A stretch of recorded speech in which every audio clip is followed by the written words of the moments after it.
My name is Midshipman Justiniano Eroy, roll number 38. Part A. Exemption. Exemptions. Any vessels or class of vessels, provide that she complies with the requirements of the international regulations for preventing collisions at sea, or COLREGS 1960, the keel of which is aid or which is at a corresponding stage of construction before the entry in force of regulations may be exempted from compliance therewith as follows. Number A. Letter A.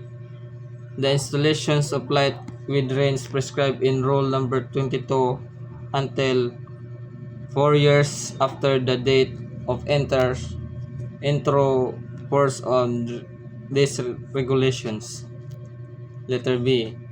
The installations of lights with color specifications as prescribed in Section 7 of Annex Number 1 to these regulations until 4 years after the date of entry into force of these regulations.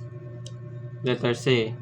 The repositioning of lights as a result of conversion from imperial to metric units and surrounding of measurements figures, permanent exemption. Letter D.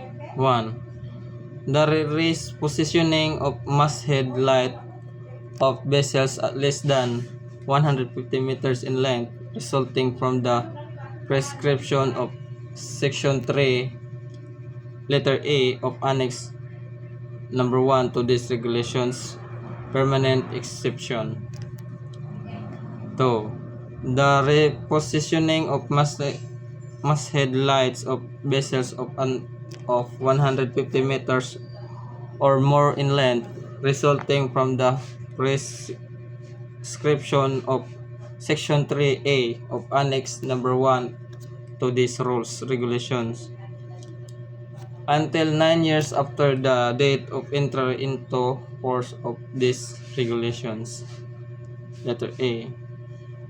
The repositioning of masthead lights resulting from the prescription of Section 2, Letter B of Annex Number 1 to these regulations until 9 years after the date of entry into force of these regulations.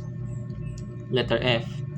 The repositioning of sidelights resulting from the prescription of rules section number 2 G and 3B of Annex 1 to these regulations until 9 years after the date of entry into force of these regulations. Letter G. The requirements of the sound signal appliance prescribed in Annex Number 3 to these regulations until 9 years after the date of entry into force of these regulations. Letter H.